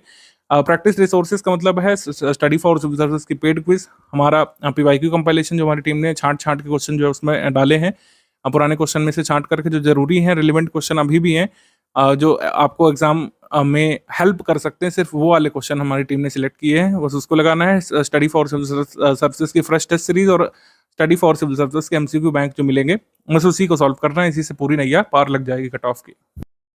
करंट अफेयर का मामला तो सुलट गया आपका, आपको क्लियर हो गया कि करंट अफेयर कैसे तैयार करना है कि प्रीलिम्स में मैक्सिमम नंबर हम लोग ला पाएं। जीएस के जो सब्जेक्ट है उसको कैसे तैयार किया जाए, डेली बेसिस पर क्या स्ट्रैटेजी बनेगी हमारी 6 से 8 घंटे की, इसको लेकर कई लोग इंटरेस्टेड होंगे अब से। तो ये समझिए आप कि अब आपके पास 130 दिवस बचे हैं, 130 दिवस यहाँ पर बचे हैं। हमारा जनरली जो टाइम प्लान होता है प्रीलिम्स के बाद से जो शुरू हो जाता है, जैसे 2024 प्रीलिम्स हुआ, उसके बाद से नेक्स्ट ईयर के लिए हमारा जो टाइम प्लान शुरू हो जाता है, उसमें हम लोग पूरा 200-250 दिवस का एक स्पैन लेकर के चलते हैं और 3 स्टेज की स्ट्रैटेजी आपको बताते हैं। 200 दिवस या 180 दिवस जब तक बचते हैं, तो मैं आपको 3 स्टेज की स्ट्रैटेजी साझा करता हूं, जैसे हमने प्रीवियस वीडियोस में किया है। लेकिन अब ये 3 स्टेज की स्ट्रैटेजी फिजिबल कहीं ना कहीं नहीं है, 3 स्टेज स्ट्रैटेजी की तैयारी नहीं हो सकती है। क्यों? क्योंकि मेंस के लिए अब ज़्यादा समय नहीं बच रहा है। अब आपको अगले 1 महीने के बाद से डेडिकेटेडली प्रीलिम्स के लिए जुटना पड़ेगा, अदरवाइज हो नहीं पाएगा। जिस हिसाब से सिलेबस है, जिस हिसाब से डायनेमिक पैटर्न है, आपको अच्छे से तैयार करना पड़ेगा। यहाँ पर हमारा जो कंटेंट है उसमें भी आमूल-चूल परिवर्तन किए गए हैं, कई सारे डायग्राम्स वगैरह हमने जोड़े हैं, उसको समझने के लिए, उसको आत्मसात करने के लिए आपको समय देना पड़ेगा। करंट अफेयर का भी वॉल्यूम बढ़ा है, जिस हिसाब से आयोग ने अपना दायरा बढ़ाया है, प्रश्नों का विस्तार किया है, हमको करंट अफेयर भी अपना थोड़ा सा आगे बढ़ाना पड़ा है। एनालिटिकल कुछ हमको चीज़ें ऐड करनी पड़ी है, तो समय देना पड़ेगा आपको आज से 30-35 दिवस बाद, जब प्रीलिम्स के मात्र 80-90 दिवस बचे होंगे, आपको प्रीलिम्स के लिए जुटना पड़ेगा। प्रीलिम्स का करंट अफेयर, प्रीलिम्स का ही जीएस तैयार करना पड़ेगा, तब मेंस के लिए ज़्यादा समय नहीं बचेगा। लेकिन अभी क्या कर सकते हैं आप? शुरुआत देखिए, कुछ लोग पूछेंगे, शुरुआत हमेशा एक अच्छी बुनियाद के साथ होनी चाहिए। तब मैं रिकमेंड करूंगा कि अभी भी 1-2 सब्जेक्ट की बेसिक बुक्स तो आपको पढ़ना चाहिए, ठीक है। बेसिक बुक्स पूरी तरीके से आप नहीं छोड़िए। अगर आप पहले पढ़ चुके हैं तो कोई दिक्कत नहीं है, जो आपको कल से टाइम प्लान मिलने जा रहा है, जो हमारा प्रीलिम्स ओरिएंटेड स्टडी मटेरियल है, जो आपको पीपीटी नोट्स और वीडियोस के फॉर्म में मिलने जा रहा है, वीडियो क्लासेस के फॉर्म में, रिकॉर्डेड वीडियो लेक्चर्स के फॉर्म में, उसको आप देखना शुरू कर दीजिएगा, लगातार रिवाइज करना शुरू कर दीजिएगा। पेड क्विज टेस्ट सीरीज लगाते रहिए, आपका प्रीलिम्स हो जाने वाला है। लेकिन अगर बेसिक बुक नहीं पढ़े होंगे तो समस्या यहाँ पर होगी। छोटे छोटे जो कंसेप्ट होते हैं कई लोग नहीं समझ पाते हैं, ठीक है। जैसे कुछ लोगों को एक्चुअली क्लियर ही नहीं है कि साउथ वेस्ट मानसून कैसे काम करता है, तो उससे संबंधित प्रश्न वो लोग तो कर लेते हैं, रट लेते हैं, लेकिन अगर कंसेप्चुअल क्वेश्चन आयोग ने बना दिया तो वो लोग नहीं कर पाते हैं। तो कोशिश करिए कि जो एटलीस्ट जो 2 मेजर सब्जेक्ट हैं, बड़े सब्जेक्ट हैं 2, ठीक है, एक हो गया आपका इतिहास यानी कि हिस्ट्री, और एक हो गया यानी कि ज्योग्राफी, जिसका वेटेज अच्छा खासा रहता है हमारे प्रीलिम्स पेपर में भी। हिस्ट्री, ज्योग्राफी, इनकी बेसिक बुक्स जरूर कंप्लीट कर लीजिएगा। इसकी 3 बुक्स हैं, ठीक है, एंशिएंट वाली आर एस शर्मा वाली, फिर मेडिवल हिस्ट्री की बुक है एस चंद्रा वाली, और विपिन चंद्रा वाली मॉडर्न वाली बुक है। एटलीस्ट एक रीडिंग इसकी कर लीजिएगा किसी भी एक भाषा में, जिस भाषा में आप प्रीलिम्स देते हैं, हिंदी में, अंग्रेजी में, एक बार इसको कंप्लीट कर लीजिएगा। फिर हिस्ट्री में कई सारे फैक्ट जो हम जोड़ेंगे, मतलब जो आगे मिलते जाएंगे आपको क्लासेस में, रिकॉर्डेड में और कह सकते हैं पीपीटी नोट्स में, उसको आत्मसात करना आसान हो जाएगा। आपको एकदम से नहीं लगेगा कि अरे ये मैं क्या पढ़ने लग रहा हूँ, क्या हिस्ट्री का पार्ट है, मैंने कभी पढ़ा कि नहीं पढ़ा। क्रोनोलॉजी एटलीस्ट यहाँ से क्लियर हो जाएगी। अगर सारे फैक्ट नहीं तो कम से कम क्रोनोलॉजी क्लियर रहेगी, तो आपको समझना आसान रहेगा। मतलब वीडियो लेक्चर्स जो आएंगे उसको समझना एक तरीके से आसान हो जाएगा। फिर केक वॉक हो जाएगी बाकी सारी चीज़ें। अगर अभी नहीं समझे होंगे, अगर बेसिक बुक इसको स्किप कर देंगे, डायरेक्ट प्रीलिम्स वाले मटेरियल पे कूदेंगे, तो हो सकता है थोड़ी सी समस्या हो आपको समझ बनाने में। ज्योग्राफी में बुक्स हैं, वैसे तो 6 से लेकर 12 तक की हम लोग रिकमेंड करते हैं एनसीईआरटी, ठीक है। ये आपको पढ़ लेना ही चाहिए, एटलीस्ट 3 स्टेज की स्ट्रैटेजी में मैं ये रिकमेंड करता हूँ। लेकिन कोशिश करिए कि 9 से 12 जरूर पढ़ लीजिएगा। 9 से 12 की एनसीईआरटी जरूर कंप्लीट कर लीजिएगा। इंडियन ज्योग्राफी, वर्ल्ड ज्योग्राफी थोड़ा थोड़ा, और फिजिकल ज्योग्राफी के जो कॉन्सेप्ट है वो क्लियर रहेंगे, तो जो रिकॉर्डेड वीडियो लेक्चर आएंगे उसको समझने में आसानी रहेगी। पॉलिटी में तो जो भी हम प्रीलिम्स ओरिएंटेड मटेरियल देंगे वो क्लियर करा देगा आपको प्रीलिम्स मेंस के लिए। तो आपने कुछ ना कुछ पढ़ा ही होगा पहले से, ठीक है। या नहीं पढ़ा है तो मेंस वाले ग्रुप में हमारे पढ़ सकते हैं आप। बेसिक बुक इन 2 सब्जेक्ट की मैं रिकमेंड करूंगा आपको, इससे अभी भी इसको किया जा सकता है। डेली बेसिस पर अगर 6-7 घंटे दे देंगे मेरे हिसाब से 20 डेज में ये सारी बुक्स निपट जाएंगी, आराम से हो जाएगा ये। और फिर से आप टाइम प्लान फॉलो करना शुरू कर सकते हैं। हमारा प्रीलिम्स ओरिएंटेड टाइम प्लान कल से ही चालू है, लेकिन आप जो है कोशिश करिए कि आप मतलब 2 हफ्ते में या 3 हफ्ते में जितना जल्दी हो सके इन एनसीईआरटी बुक्स को फिनिश करके आप लग जाइए फिर हमारे प्रीलिम्स वाले टाइम प्लान में, ठीक है। तो 3 जून से इस वाले ग्रुप में शुरू हो रहा है। कंपाइलेशन लिस्टिंग के नोट्स हिंदी और इंग्लिश माध्यम में पीपीटी फॉर्मेट में पीपीटी की पीडीएफ बना करके दिए जाएंगे। 11 बजे ग्रुप में एक विषय की 2 क्लासेस नोट्स दिए जाएंगे, ठीक है। 11 बजे प्रतिदिन सुबह, कोई ब्रेक नहीं होगा, कोई फेस्टिवल नहीं, कोई होली, कोई दिवाली नहीं, मतलब कुल मिलाकर कोई ब्रेक नहीं होगा इसमें, ना संडे ना कुछ। अगर कोई कह सकते हैं एग्जिजेंसी आ जाती है तो हम पहले से आपको नोटिफाई कर देंगे कि आज क्लासेस नहीं आएगी, ठीक है। 11 बजे एक ग्रुप में एक विषय के 2 क्लासेस नोट्स दिए जाएंगे और उसके रिकॉर्डेड वीडियो लेक्चर दिए जाएंगे, ठीक है। मतलब क्लास नोट्स तो हर हाल में मिलेंगे, रिकॉर्डेड वीडियो लेक्चर हो सकता है कभी डिले हो गया, लेट हो गया, तो उसके बारे में आपको इंटीमेट कर दिया जाएगा। ये टाइम प्लान है हमारा। 3 जून से 9 जून तक कुल 7 दिन में समाप्त करेंगे इन्वायरमेंट को। इसकी क्लासेस पैरेलली आती रहेंगी, क्लासेस जो है पैरेलली आती रहेंगी। मान लीजिए सुबह क्लास नहीं आती तो इसका मतलब ये नहीं कि आप स्किप कर देंगे, आप पीपीटी नोट्स पढ़िएगा। क्लासेस हो सकता है शाम तक आ जाए, क्लास हो सकता है इवनिंग तक आ जाए, नहीं तो नेक्स्ट मॉर्निंग आपको मिल जाएगी, ठीक है। कोशिश करेंगे कि हम लोग पीपीटी नोट्स के साथ ही जो है क्लासेस साथ में दें, लेकिन अगर ऐसा नहीं भी होता है तब आप जो है पीपीटी नोट्स पढ़िएगा, क्लासेस का थोड़ा सा वेट कर लीजिएगा, ठीक। पॉलिटी के बारे में बात करें तो पॉलिटी डेली 2 क्लासेस देंगे, 10 जून से लेकर 19 जून में, कुल 10 दिनों में इसको फिनिश कर लेंगे हम लोग। फिर आप रिवीजन करते रहिएगा। हमने अपना टारगेट रखा है कि हम लोग फिनिश करते चलेंगे, ठीक है। फिनिश करते रहेंगे, बाद में आप अपने समय अनुसार जो है इसमें रिवीजन करते रह सकते हैं, ठीक है। इसके बाद है ज्योग्राफी। ज्योग्राफी थोड़ा बड़ा सब्जेक्ट है, तो इसको हम 20 जून से शुरू करके 4 जुलाई तक कुल 17 दिवस में समाप्त करेंगे। हिस्ट्री 5 जुलाई से शुरू करके ये 24 जुलाई तक हम 20 दिवस में इसको समाप्त कर देंगे। हिस्ट्री थोड़ा सा बाद में रखा है हमने। हमारी टीम पूरे प्रयास कर रही है कि इस बार के जो लेक्चर हैं वो ऐसे बनाए जाए कि बहुत लंबे, बहुत बोरिंग ना हो और ज़्यादातर कंसेप्ट आपको समझ में आ जाए, ठीक है। लेकिन नोट्स जो मिलेंगे उसको जरूर पढ़ते रहिएगा। जो एक्चुअली जो हिस्ट्री है वो नोट्स इंपॉर्टेंट होते हैं हिस्ट्री वाले सब्जेक्ट में। जितना ज़्यादा आपके पास अच्छे से अच्छे नोट्स होंगे, जितने फैक्चुअल कंटेंट आपके पास होंगे, आप दूसरों से आगे तभी रहेंगे जब आपके पास ऐसे फैक्ट होंगे जो दूसरे ने नहीं पढ़े होंगे और एग्जाम में आप क्वेश्चन जिससे कर ले जाएँ, ठीक। तो फैक्चुअल क्वेश्चंस के लिए नोट्स बहुत इंपॉर्टेंट है। क्लासेस भी रहेंगी कंसेप्चुलाइज करने के लिए, समझाने के लिए, विजुलाइज कराने के लिए आपको। साइंस में 25 जुलाई से 3 अगस्त तक कुल 10 दिनों में हम इसको समाप्त कर लेंगे, ठीक है। तो ये साइंस वाला हो गया। इकोनॉमी में 4 अगस्त से लेकर 9 अगस्त तक कुल 6 दिन में हम इसको समाप्त कर लेंगे, क्योंकि स्टैटिक इकोनॉमी आती है। स्टैटिक इकोनॉमी में कुछ डेफिनेशंस होती हैं, कुछ अवधारणाएं होती हैं, कुछ कंसेप्चुअल पार्ट भी होता है जो आजकल पूछा जा रहा है, लेकिन उसको समझा देंगे हम लोग। इकोनॉमी स्टैटिक का सिलेबस थोड़ा सा लिमिटेड कह सकते हैं हम, यूपीपीएससी में एटलीस्ट, यूपीएससी में तो नहीं है। तो स्टैटिक इकोनॉमी हम जो है 6 दिवस में खत्म कर लेंगे, फिर आप लगातार रिवीजन करते चलिएगा, ठीक। करंट वाली जो इकोनॉमी वाला पोर्शन है उसके लिए बजट इकोनॉमिक सर्वे की पीडीएफ वगैरह हम दे देंगे आपको ग्रुप में। जो भी लेटेस्ट इकोनॉमिक सर्वे आपको तैयार करना है, बजट तैयार करना है, यूपी बजट तैयार करना है, उसकी वीडियो क्लास, नोट्स वगैरह सब ग्रुप में मिल जाएगा। तो इस तरीके से टाइम प्लान देखिए शुरू है कल से। लेकिन जैसा मैंने बताया कि अगर बेसिक बुक से आगे बढ़ते हुए करेंगे इसको, हिस्ट्री और ज्योग्राफी वाला, अगर आप बेसिक बुक पढ़ के करेंगे तो ज़्यादा अच्छे से समझ में आएगा, ज़्यादा अच्छे से आप इसको आत्मसात कर पाएंगे। किस सब्जेक्ट से कितने प्रश्न आते हैं इसको देख लेते हैं थोड़ा सा। ये तो कई बार हमने शॉर्ट भी इसका डाला है और कई बार आपको दिखाया भी है। 2024 में 26 सवाल यहाँ पे हिस्ट्री से आए थे और पूर्व के वर्षों में भी कहीं पर भी कम नहीं रहे हैं। एक बार 19 रहा है, लेकिन हमेशा 20 प्लस ही क्वेश्चंस रहे हैं इससे। 26 आए थे 2024 में, 26 2023 में आए थे, 24 आए थे 2022 वाले में। तो हिस्ट्री बहुत बड़ा पोर्शन है, तभी मैंने कहा बेसिक बुक से कंप्लीट करते हुए, हमारे नोट्स वगैरह पढ़ते हुए, रिकॉर्डेड वीडियो क्लासेस देखते हुए आगे बढ़ेंगे। कठिन से कठिन हिस्ट्री क्वेश्चन भी चुटकियों में निकाल ले जाएंगे एग्जाम में और दूसरों से आगे रहेंगे, क्योंकि जनरली देखा गया है कि यूपीपीएससी में लोग हिस्ट्री वाले सवाल नहीं कर पाते, लेकिन अगर हमारे ग्रुप से हैं आप तो हिस्ट्री वाले मैक्सिमम सवाल करेंगे, दूसरों से आगे निकलेंगे आप कट ऑफ में। इंडियन इकोनॉमी की बात करें तो 15 सवाल इससे आए थे। पहले इतने नहीं आते थे, लेकिन आप देखिए डायनामिक पैटर्न यही है कि कई बार कोई ऐसा सेक्शन आप जिससे एंटिसिपेट नहीं करते हैं उससे ज़्यादा सवाल आ सकते हैं। तभी इंडियन इकोनॉमी की स्टैटिक की क्लासेस हम इस बार अरेंज किए हुए हैं कि सारे जो स्टैटिक फैक्ट हैं इकोनॉमी वाले वो सारे समझाए जाएंगे, सारी चीज़ों को कंसेप्चुलाइज कराया जाएगा। प्लानिंग इन इंडिया जो है, भारत में नियोजन कैसे कैसे हुआ, इकोनॉमिक पॉलिसीज़ कैसे कैसे रही हैं, पहले की जो स्कीम्स हैं, बाद की स्कीम्स हैं, जो अवधारणाएं होती हैं, WPI, CPI, core industries, inflation, ये सब कुछ समझाया जाएगा। इससे क्वेश्चन आते हैं यूपीपीएससी में आज भी। जनरल साइंस 24 सवाल जनरल साइंस के थे, इसको भी पूरा पढ़ाएंगे। जनरल साइंस फैक्चुअल कंसेप्चुअल दोनों होता है, दोनों तरीके से इसको समझाया जाएगा। ज़्यादातर क्वेश्चन फैक्चुअल ही रहते हैं साइंस में, सारे फैक्ट यहाँ पर नोट्स में आपको मिल जाएंगे और रिकॉर्डेड वीडियो क्लासेस में। इंडियन पॉलिटी 22 प्रश्न इसमें आए थे, हमारी क्लासेस आप कंप्लीट कर लेंगे। लक्ष्मीकांत पढ़ रखी, अच्छी बात है। नहीं भी पढ़ पाए अभी तक, नहीं समय निकाल पा रहे हैं, आप हमारी क्लासेस और नोट्स को फॉलो करिएगा। पॉलिटी के जितने फैक्चुअल कंसेप्चुअल क्वेश्चन आने होंगे उससे कंप्लीट कर लेंगे आप। ज्योग्राफी में 23 प्रश्न आए थे इस बार, 26 तक भी आ सकते हैं, ठीक है, 20 से तो ज़्यादा ही रहेंगे।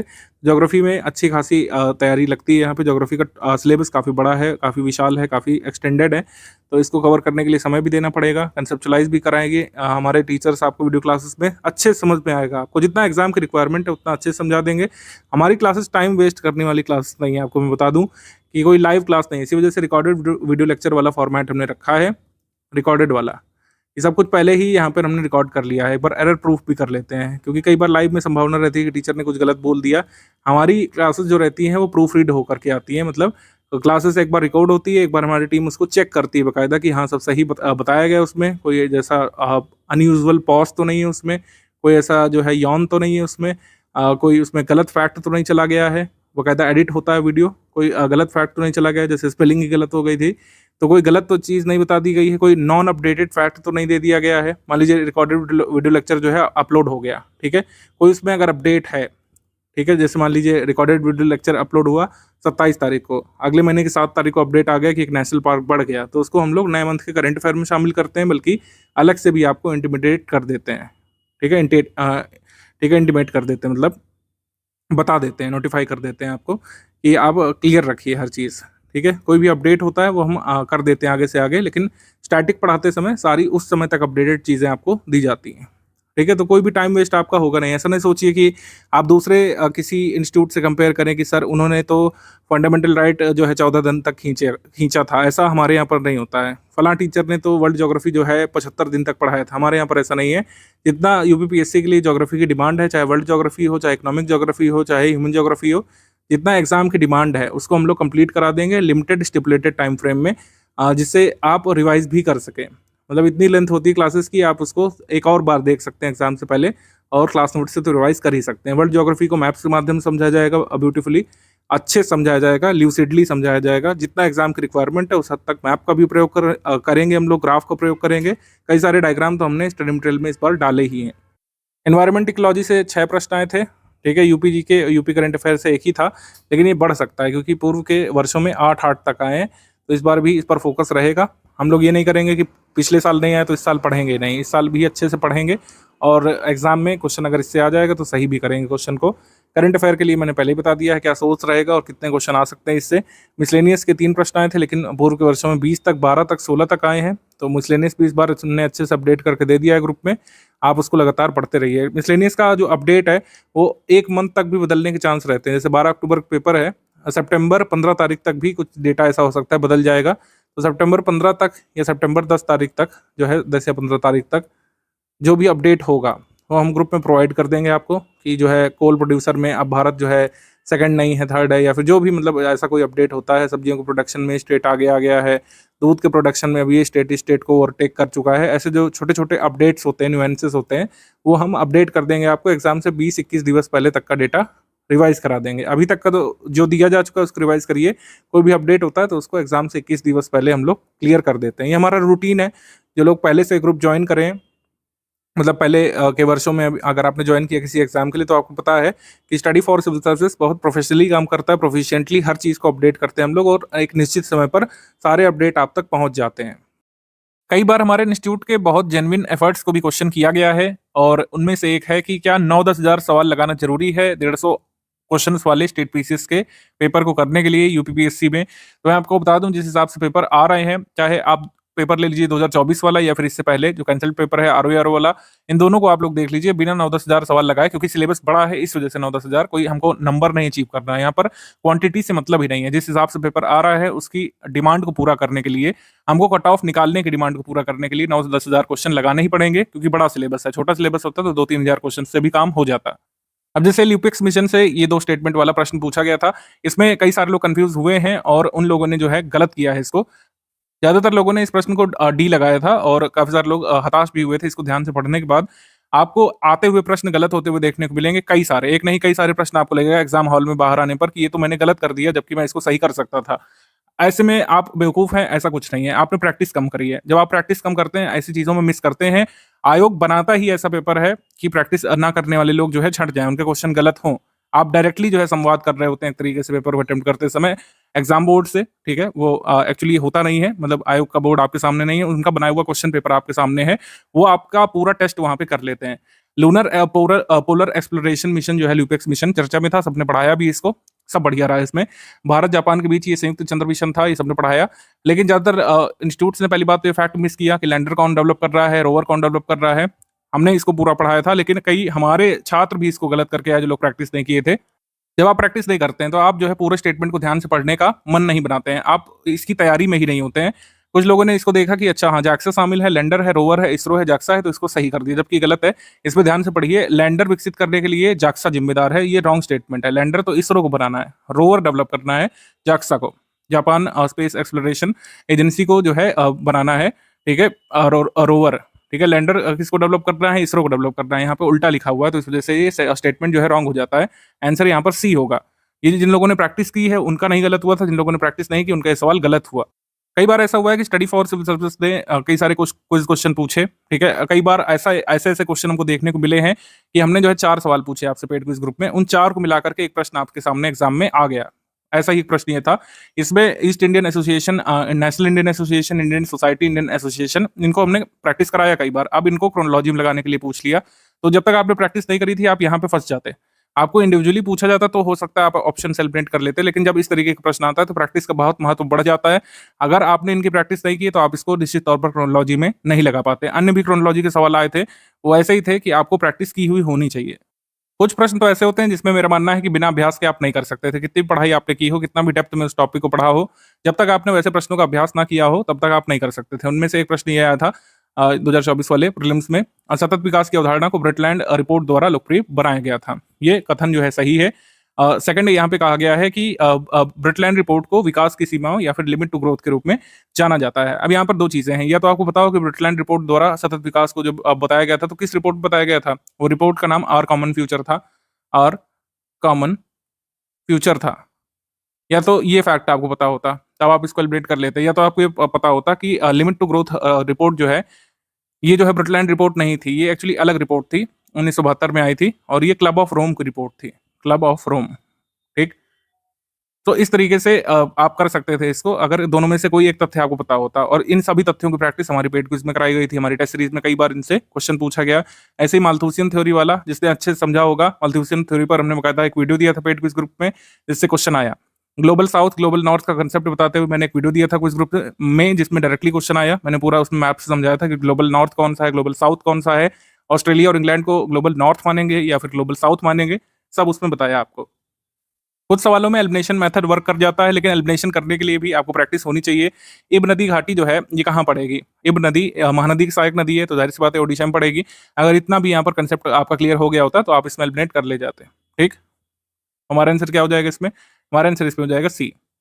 बाकी सारे एलिमिनेट हो गए होते अगर आपको पता होता कि इब नदी घाटी जो है ये आपको ओडिशा में देखने को मिलेगी।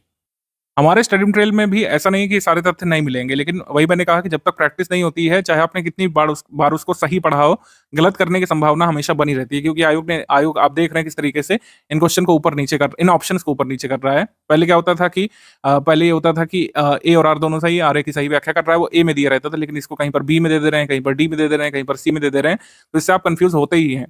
तो आयोग आपसे एक कदम आगे रहना चाहता है, लेकिन आपको प्रिपरेशन के दौरान स्टडी फॉर सिविल सर्विस के साथ जुड़ करके आयोग से एक कदम आगे रहना है, तभी जो है आप जो है एक्सेल कर सकते हैं और सुनिश्चित कर सकते हैं अपना कट ऑफ निकालना। स्टडी फॉर सिविल सर्विसेज के फुल पेड बैच में और स्टडी फॉर सिविल सर्विसेज के टेस्ट सीरीज बैच में हम लोग कुल मिलाकर 58 टेस्ट सीरीज इस बार देंगे। अब तक का सबसे हाईएस्ट हमने नंबर रखा है। फीस वगैरह वही रखी गई है पिछले सालों जैसी, लेकिन इस बार टेस्ट सीरीज की संख्या हमने बढ़ाई है, क्योंकि एग्जाम की डिमांड पूरा करने पर स्टडी फॉर सिविल सर्विस विश्वास रखता है। और एग्जाम की डिमांड ये कहती है कि आपको जितने प्रश्न लगाने चाहिए एग्जाम से पहले उसकी संख्या बढ़ानी पड़ सकती है। आपको अच्छे से ज़्यादा प्रश्न यहाँ पे सॉल्व करने पड़ेंगे, क्योंकि डीप डाउन अब आयोग उतर रहा है। आयोग टॉपिक डाइवर्सिफाई कर रहा है अपने। पहले कुछ गिने चुने टॉपिक होते थे, जैसे पॉलिटी है, कुछ गिने चुने टॉपिक होते थे, 8-10 उसी से प्रश्न होते थे 20 तक, लेकिन अब ऐसा नहीं है। अगर 20 प्रश्न आ रहे हैं पॉलिटी से, तो 20 चैप्टर को भी टच किया गया है, 20 से ज़्यादा चैप्टर को टच करके क्वेश्चन बनाया गया है। ऐसे ही ज्योग्राफी में भी है कि वर्ल्ड ज्योग्राफी से, इंडियन ज्योग्राफी से, फिजिकल ज्योग्राफी से, इकोनॉमिक ज्योग्राफी से पूरे डाइवर्सिफाइड तरीके से प्रश्न बनाए गए हैं। तो हर टॉपिक को टच करने के लिए नंबर ऑफ क्वेश्चन बढ़ाने पड़ सकते हैं। 15 जुलाई से आपके टेस्ट यहाँ पर शुरू हो जाएंगे। हमारे टेस्ट जरूर लगाइएगा आप। स्टडी फॉर सिविल सर्विस के टेस्ट सभी लोग लगभग लगाते हैं। मुझे नहीं लगता कि 20% भी परीक्षार्थी ऐसे होंगे जो सिलेक्ट होते हैं और स्टडी फॉर सिविल सर्विस का टेस्ट ना लगाते हो। आप कहीं से भी पढ़ें, स्टडी फॉर सिविल सर्विस का टेस्ट जरूर लगाते हैं आप लोग, और इसका एक कारण भी है। स्टडी फॉर सिविल सर्विस की टेस्ट सीरीज एग्जाम रेलिवेंट है, और एग्जाम रेलिवेंट बनाने के लिए हमारी टीम ने लगातार प्रयास किए हैं। स्टडी फॉर सिविल सर्विस की टेस्ट सीरीज रेलिवेंट इसलिए क्योंकि स्टडी फॉर सिविल सर्विस की टेस्ट सीरीज टीम ने इसको रेलिवेंट बनाए रखा है सस्टेन्ड एफर्ट लगाते हुए। सस्टेन्ड एफर्ट क्या क्या है भाई? सस्टेन्ड एफर्ट है कि टेस्ट सीरीज हर साल नई ड्राफ्ट की जाती है। ठीक है, पूरे सिलेबस के आधार पर हम क्वेश्चन ड्राफ्ट करते हैं। आप टेस्ट सीरीज मिला सकते हैं खुद ही। पिछले 4 साल की टेस्ट सीरीज आप उठाइए, सारे अलग अलग टेस्ट प्रिंट करिए। ऐसा कोई करेगा नहीं, क्यों ही करेगा, लेकिन जिन लोगों को इंटरेस्ट है वो देखिएगा कि हमारे टेस्ट सीरीज के क्वेश्चन बहुत ही रेयरली रिपीट होते हैं। अगर कोई ऐसा कंसेप्ट है जो बहुत जरूरी है हर साल के लिए, वो भले ही रिपीट हुआ हो, लेकिन हमारे टेस्ट जो है रिपीट हो मतलब टेस्ट के क्वेश्चन रिपीट नहीं होते हैं, क्योंकि फ्रेश ड्राफ्ट किए जाते हैं, फ्रेशली कोऑर्डिनेट किए जाते हैं। ठीक है, क्योंकि एग्जाम की डिमांड ऐसी है, क्वेश्चन को नए तरीके से ही बनाना एग्जाम की डिमांड है। हम जिस टॉपिक से क्वेश्चन पूछ चुके हैं उसी टॉपिक से पूछेंगे, लेकिन नए तरीके से। ऐसा ही आयोग भी करता है। जिस टॉपिक से क्वेश्चन आ चुका है 2024 में, 2023 में, 2025 में भी आएगा, लेकिन नए तरीके से। हो सकता है जो सरल सवाल पूछा गया उसको कठिन तरीके से प्रस्तुत किया जाए। तो ऐसे ही क्वेश्चन जो है हमारे टेस्ट सीरीज टीम के द्वारा ड्राफ्ट किए जाते हैं। लगातार इस पर काम होता है, डेली बेसिस पर काम होता है। ठीक है, तभी टेस्ट सीरीज को रेलिवेंट बनाए रखा गया है। स्टडी फॉर सिविल सर्विसेज की टेस्ट सीरीज कवरेज पर फोकस करती है। अगर आप हमारी सारी टेस्ट सीरीज लगाएंगे पूरी 58, तो सिलेबस का जो एक बड़ा पोर्शन है वो ऑलरेडी रिवाइज कर ले जाएंगे। तो रिवीजन में आपको हेल्प करती है। अगर आप पूरा टेस्ट सीरीज के मतलब कह सकते हैं सारे क्वेश्चन सॉल्व करते हैं, एक्सप्लेनेशन पढ़ते हैं, तो एक बड़ा पोर्शन या फिर कह सकते हैं सिग्निफिकेंट पोर्शन कंप्लीट कर ले जाते हैं। पेड क्विज हम लोग देते हैं, ये इसकी सप्लीमेंट्री रहती है। पेड क्विज कैसा रहता है कि एकदम एग्जाम को मिमिक करने का प्रयास किया जाता है। जैसे क्वेश्चन एग्जाम में आते हैं, मतलब ईजी भी आते हैं, डिफिकल्ट भी आते हैं, मॉडरेट भी आते हैं, डिफिकल्ट भी आते हैं क्वेश्चन, लेंदी भी आते हैं, छोटे भी आते हैं। तो वैसे क्वेश्चन सारे तरीके के इसमें पूछने का प्रयास किया जाता है, जिससे एग्जाम में जैसे क्वेश्चन आने वाले हैं उसका माहौल आप डेली बेसिस पर देखें। मतलब आपके डिवाइस पर ये एक्सेस रहता है कि आप डेली बेसिस पर कुछ ना कुछ क्वेश्चन सॉल्व करते ही हैं। आपकी हैबिट बन जाती है 4 ऑप्शन में से एक सही निकालने की। तो ये आपको हेल्प करता है एग्जाम में। जैसे कुछ लोग क्या करते हैं कि एग्जाम प्रेशर ही नहीं झेल पाते हैं। कुछ लोगों का ऐसा कहना है कि अगर आप एसी रूम में बैठ करके 100 सवाल सॉल्व करते हैं तो ज़्यादा स्कोर करेंगे। वहाँ के माहौल में कई बार आपको हर क्वेश्चन में डाउट आएगा। तो ये उन्हीं को होता है जो कम क्वेश्चन सॉल्व करके जाते हैं एग्जाम से पहले। अगर आप जो है 8-10 हज़ार क्वेश्चन लगा करके जाएंगे, कई सारे लोगों ने क्रिटिसाइज किया था उससे पहले कि आप जो है 8-10 हज़ार क्वेश्चन की बात कर रहे हैं, जो कि फिजिबल नहीं है। बिल्कुल फिजिबल है, एग्जाम की डिमांड ऐसी है। कई सारे क्वेश्चन ऐसे हैं जो बिना जो कह सकते हैं पूर्व तैयारी के नहीं हो सकते थे। आप कितना भी उस टॉपिक को पढ़े हों, अगर उससे संबंधित प्रश्न नहीं लगाए होंगे तो कई बार उसको नहीं कर सकते हैं। तो कवरेज और जो हमारी टेस्ट सीरीज होती है इन्फॉर्मेशन डेंस भी होती है।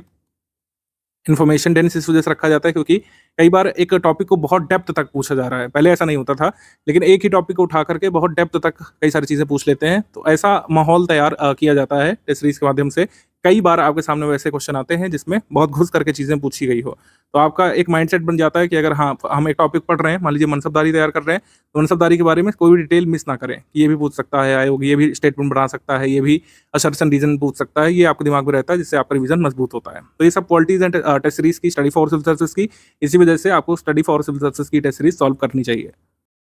यूपीपीएससी प्रीलिम्स एग्जाम के लिए नोट्स कैसे बनाएं, इसके बारे में काफ़ी कंफ्यूजन रहती है, क्योंकि सिलेबस काफ़ी बड़ा है। सिलेबस काफ़ी बड़ा है तो क्या चीज़ नोट करें, क्या नहीं करें, सही तरीका क्या होना चाहिए, इसको लेकर काफ़ी कंफ्यूजन आप लोगों के माइंड में रहती है। देखिए, सबसे पहले जो कुछ मिथ्स हैं उनको निकाल दीजिए नोट पिकिंग को लेकर के, तो राह जो है आसान हो जाएगी आपकी। सबसे पहला मिथ ये है कि बिना नोट बनाए हो ही नहीं सकता है सिलेक्शन। कुछ लोग ऐसा मानते हैं कि बिना नोट्स बनाए चयन हो ही नहीं सकता है। नोट बनाना बहुत ज़रूरी है, ये बात सच है। नोट बनाने से आपकी स्टडी मजबूत होती है, लेकिन ऐसा कोई अनिवार्यता नहीं है कि आप नोट्स नहीं बनाएंगे तो आप सिलेक्ट हो ही नहीं सकते प्रीलिम्स में, मेंस में। ऐसा कभी नहीं हुआ है। आंसर राइटिंग तो अनिवार्य शर्त है, उसके बिना नहीं हो सकता है सिलेक्शन। लेकिन नोट्स बनाए बिना भी कई सारे लोग सिलेक्ट हुए हैं। नोट्स बनाए बिना जो लोग पढ़ाई करते हैं वो मल्टीपल टाइम्स रिवीजन रीडिंग करते हैं, और ये मेथड भी उनके लिए कारगर होता है। आपके लिए जो मेथड वर्क करता है उसके हिसाब से आप करिए। नोट्स वैसे तो बनाना चाहिए, मेरा रिकमेंडेशन भी होता है कि आप कोई भी जीएस का सब्जेक्ट पढ़ें, करंट अफेयर पढ़ें, कोई भी वीडियो सुन रहे हो, आपके हाथ में एक ब्लैंक नोटबुक और एक पेन या पेंसिल होनी ही चाहिए। जैसे मैथ्स में हम लोगों के जो टीचर हैं स्कूल में, कॉलेज में, वो कहा करते थे कि मैथ्स बिना नोटबुक और पेंसिल के नहीं सॉल्व किया जाता है। ये बात सच है। जीएस के लिए भी आपको जीएस पढ़ते समय, करंट अफेयर पढ़ते समय एक हाथ में कुछ लिखने का स्टेशनरी रखना चाहिए, जैसे पेन पेंसिल हो गया, और एक खाली कागज़ या नोटबुक। नोटबुक सही रहता है, खाली कागज़ में कागज़ पता नहीं कहाँ चला जाता है, फिर बाद में वो कभी नहीं मिलता है। तो एक नोटबुक रखिए, उसको नोटबुक नाम दे दीजिए। उसमें आप किसी भी सब्जेक्ट के नोट्स बनाइए यहाँ पे, मतलब उसको सब्जेक्ट वाइज डिवीजन मत करिए। एक मोटी कॉपी ले लीजिए और उसी में जो है नोट पिकिंग करिए। जो भी आप टॉपिक पढ़ रहे हैं उसका इस तरीके के नोट बनाइए। नोट पिकिंग में जैसे कुछ लोग कहते हैं सुंदर नोट्स बनाने चाहिए, ऐसा कोई अनिवार्यता नहीं है कि नोट सुंदर दिखें आपके। जैसे कुछ लोग बोलते हैं मुझसे कि सर आप तो अच्छा अच्छा नोट दिखा रहे हो अपने जो है कह सकते हैं वीडियो में, हम लोग ऐसा क्यों नहीं बनाए, हम लोग ऐसा क्यों नहीं बनाए। इसका उत्तर ये है कि मुझे ये नोट करने में टाइम लगा है, जबकि नोट पिकिंग का पर्पस ये है आपका टाइम बचाना। अगर आप प्रीएम्बल का नोट्स जो है बना रहे हैं, ऐसे सुंदर सुंदर बना रहे हैं, तो आपको बहुत ज़्यादा टाइम लग जाएगा। इतने में तो पूरा फंडामेंटल राइट्स का चैप्टर भी पढ़ा जा सकता है। वो कहने का आशय यह है कि नोट्स बहुत कम समय में बनाना चाहिए। अब मुझे वीडियो में शो करना है आपको, अगर मैं गंदा संदा नोट दिखाऊंगा तो आपको समझ में नहीं आएगा, इस वजह से मैंने इसको ऐसे लिखा है। आप जो है छोटी सी जगह का यूज़ करके ज़्यादा से ज़्यादा तथ्य नोट करिए, भले ही वो गंदी राइटिंग में हो, आपको समझ आ जाना चाहिए। बस वो नोट आपके लिए है, आपके रिवीजन के लिए है, वो चेकिंग होने नहीं जाना है। वो आपकी आंसर राइटिंग की कॉपी नहीं जो चेक होने जाएगी। तो आप ये बिल्कुल दिमाग से निकाल दीजिए कि नोट्स बहुत सुंदर होने चाहिए, जैसे टॉपर लोग बनाते हैं वैसा होना चाहिए, या फिर जैसे मैंने दिखाया वैसा होना चाहिए। आप दूसरों के हिसाब से नोट बनाए ही नहीं। नोट पिकिंग का आपका खुद का तरीका जो है एक्सप्लोर करिए। पढ़ाई करते हुए जब लिखना चालू करेंगे तो आप खुद ही नोट्स बनाना सीखेंगे। सबसे जो सत्य बात है वो यही है, नोट्स बनाना वही लोग सीखते हैं जो नोट करते हैं। कोई भी मेथड किसी का कॉपी करने की ज़रूरत नहीं है, ना मेरा मेथड कॉपी करने की ज़रूरत है, ना XYZ किसी भी टॉपर का मेथड आपको कॉपी करने की ज़रूरत नहीं है। जो बेसिक गाइडलाइन है नोट मेकिंग की वो बस समझ लीजिए। यहाँ पर सामान्य निर्देश ये है कि नोट्स हमेशा शॉर्ट और क्रिस्प होने चाहिए। शॉर्ट, क्रिस्प और इन्फॉर्मेशन डेंस होने चाहिए नोट्स। रेलिवेंट नोट्स आपके होने चाहिए। अब रेलिवेंसी जो है आप पढ़ते हुए आगे सीखेंगे। कुछ लोगों को ये भी लगता है कि पहले दिन से नोट बनाने लगना चाहिए, ऐसा नहीं है। आप पहले पढ़िए, अगर आप पेड ग्रुप को ज्वाइन करे हुए हैं, आप अभी आए हैं, आप पहले पढ़िए, एक दो बुक खत्म करिए, तब आपको अंदाजा पड़ेगा नोट्स कैसे बनेंगे। और शुरुआत से ही अच्छे नोट्स बनने लगेंगे ये भी उम्मीद मत करिएगा। नोट मेकिंग एक सतत प्रक्रिया है, जब आप कई पन्ने भरेंगे तो खुद ही समझ में आने लगेगा। नोट्स को शॉर्ट रखने की ट्रिक हमेशा ध्यान रखिए कि छोटा छोटा लिखिए यहाँ पे, और जो है जगह का ज़्यादा से ज़्यादा यूज़ करिए। जैसे प्रीएम्बल का नोट है, ये बनने को 4 पेजेस में बन सकता था, लेकिन मैंने बड़े बड़े फॉन्ट में भी आपको दिखाने के लिए ऐसा बनाया है कि ये A3 साइज़ में ये कवर हो गया है, जबकि मैंने यहाँ पर कुछ पिक्स भी डाली हैं। अगर आप पिक्स नहीं डालेंगे तो आधे पेज में भी ये नोट किया जा सकता था पूरा, ठीक है। इसमें मैंने प्रीएम्बल प्रस्तावना के बारे में बताया है। तो प्रस्तावना से जुड़ी जितनी भी चीज़ें हमारे एग्जाम में अब तक पूछी गई हैं, जो आगे पूछी जा सकती है, और प्रस्तावना को केंद्र में लिख करके मैंने प्रस्तावना से ये सवाल किया है, वॉट प्रस्तावना क्या है। मेरे नोट को पढ़ करके इस सवाल का जवाब मिल जाएगा। प्रस्तावना से एसोसिएटेड सवाल एक व्हेन बन सकता है कि कब अस्तित्व में आई थी, प्रस्तावना को कब जैसे अंगीकार किया गया, ये पूछ सकते हैं। प्रस्तावना जो है कैसे अस्तित्व में आई, हाउ, इसका पूरा यहाँ पे बैकड्रॉप दिया हुआ है कि जो ऑब्जेक्टिव रिजोल्यूशन जो है जवाहरलाल नेहरू जी ने कह सकते हैं मूव किया था 13 दिसंबर 1946 को, 22 जनवरी 1947 को एक्सेप्ट किया गया था इसको। यही हमारे संविधान की प्रस्तावना का आधार बिंदु बना। ऑब्जेक्टिव रिजोल्यूशन यूएस के संविधान से प्रेरित है। ये एग्जाम में पूछा जा चुका है। प्रीएम्बल मैंने यहाँ पर इसकी पिक डाल दी है, आप चाहे तो पिक ना भी डालें, ठीक है। प्रीएम्बल वैसे भी रटा होना चाहिए। प्रियम्बल क्या हमारे संविधान का भाग है, तो हमारे संविधान का भाग है। ये किस किस मामलों में बताया गया था? यशवंत भारती मामले में बताया गया था, LIC ऑफ इंडिया मामले में बताया गया था कि हाँ प्रियम्बल जो है संविधान का भाग है, लेकिन ये हमारे न्यायालयों में इन्फोर्सेबल नहीं है, वाद योग्य नहीं है और इसको लागू नहीं किया जा सकता है। LIC ऑफ इंडिया मामले में, यशवंत भारती मामले में कहा गया था। जो क्वेश्चन कुछ पूछे गए हैं उसको मैंने डायरेक्टली पिक फॉर्म में लिख दिया, आप चाहें तो क्वेश्चन का आंसर इस पर जोड़ सकते हैं इसमें। तो ये काफ़ी रिच नोट्स आपका प्रियम्बल का बच जाएगा। और भी कई सारी चीज़ें इसमें, आइडिया ऑफ जस्टिस ये कहाँ से बोरो किया गया? USSR से। जो फ्रांसीसी क्रांति से कौन कौन से तत्व लिए गए हैं प्रियम्बल के? लिबर्टी, इक्वलिटी एंड फ्रेटर्निटी के। ठीक है, और भी कई सारी चीज़ें जो पूछी जा सकती हैं वो हमने यहाँ पर लिख दिया है। जैसे ये केसेस जो है इनके ईयर भी मैंने लिख दिया है। अब ये मैंने कैसे अंदाज़ा लिया कि ये इंपॉर्टेंट है? क्योंकि हमने PYQ पढ़ा है, मैंने कई साल पढ़ाया है, तो मुझे पता है। अगर आप एकदम से तैयारी करने उतरे तो हो सकता है आपको ना पता हो, तो आगे जा करके आप अपने नोट्स में संशोधन भी कर सकते हैं। ठीक है, धीरे धीरे, जैसे मैंने कहा, आप चैप्टर दर चैप्टर, बुक पर बुक जब पढ़ते हुए आगे बढ़ेंगे तो नोट मेकिंग आपकी और इनरिच होती जाएगी, कोई चिंता वाली बात नहीं है। लेकिन नोट्स जो है शॉर्ट रहने चाहिए, क्रिस्प रहने चाहिए, कम पेज में होने चाहिए, कम लाइनों में होने चाहिए, ये ध्यान रखिएगा। नोट्स कोशिश करिए पॉइंट फॉर्म में बनाइए या फिर इस तरीके से डायग्राम फॉर्म में बनाइए, पैराग्राफ फॉर्म में नोट नहीं बनाइएगा, ये ध्यान रखिएगा।